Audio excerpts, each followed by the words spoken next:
Good evening. My name is Daniel Alvarez. What I am about to share happened to me several years ago while traveling by bus. I prefer not to mention the name of the bus company, but I always traveled at night because it seemed more peaceful, and the buses were almost empty. I remember boarding the bus around 8 p.m. There were very few passengers, and I ended up sitting alone. I decided to sit in the back, enjoying the silence and the dim lighting that created a strangely comforting atmosphere. Everything was normal until I fell asleep completely, lulled by the soft hum of the engine and the rhythmic movement of the bus. I don't know how many hours passed, but it was already early morning when the bus suddenly stopped. I woke up groggy and disoriented, the fluorescent lighting of the bus flickering slightly. I looked out the window and saw flashing lights and police officers redirecting traffic. It seemed like an accident had occurred. The scene was eerie. Wreckage scattered across the asphalt, a few figures moving under the red and blue glow of the emergency lights.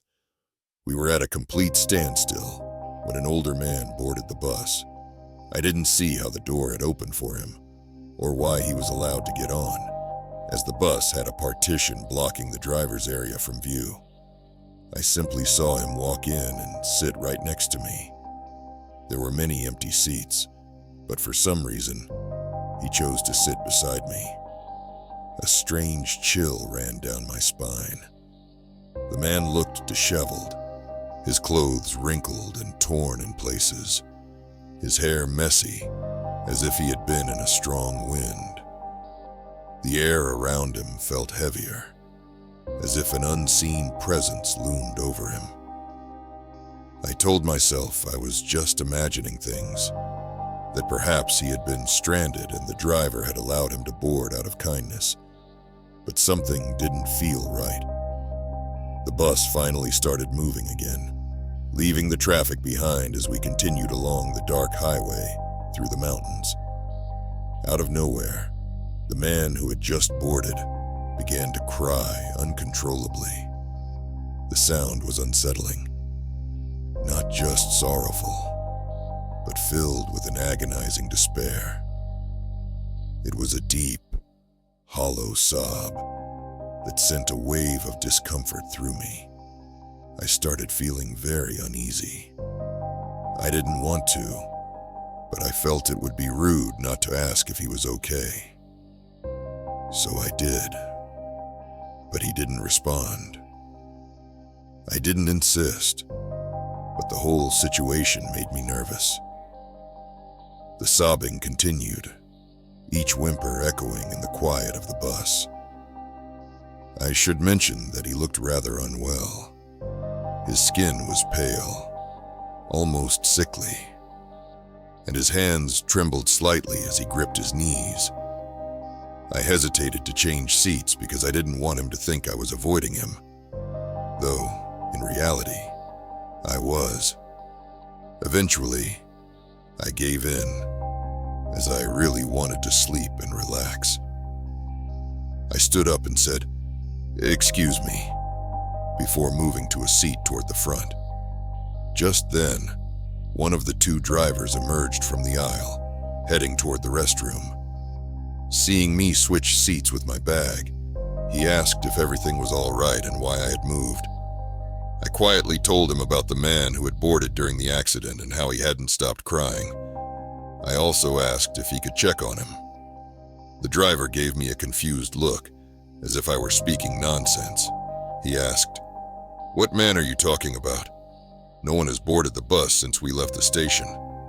I stared at him in disbelief. I insisted, describing the man who had gotten on when we stopped for the accident, less than an hour ago. He shook his head and assured me that they hadn't allowed anyone on. He explained that company policy forbade picking up passengers outside of designated bus terminals, especially on highways. He suggested that I must have dreamed it. I was shocked. I told him to come with me. We walked to the back of the bus, but the man was gone. He wasn't in any seat. We even checked the restroom and luggage compartments. I was absolutely sure of what I had seen, but there was no sign of him. The driver told me to calm down, saying I had probably been dreaming, and suggested I try to get some rest. I was annoyed because he seemed to think I was crazy, but I had no way to prove what I had seen was real. I sat in my seat, replaying the bizarre encounter in my head. A few minutes later, when the driver exited the restroom, he approached me again and asked if I remembered what the man was wearing. I nodded and described his tattered clothes, a red shirt and denim pants. The driver's eyes widened in shock. He muttered, "I can't believe it." I asked what was wrong, and he hesitated before revealing something chilling. At the accident scene where we had stopped, he and the other driver had seen a dead man lying on the pavement. The man had caused the crash when he was thrown from his car. He had been wearing a red shirt and denim pants, the exact outfit I had just described. A shiver ran down my spine. The driver asked me not to mention this to the other passengers to avoid panic. He then walked away, likely to share the story with his co-drive. The rest of the journey, I was gripped by fear. I couldn't sleep. I kept looking around the bus, afraid that the man might reappear.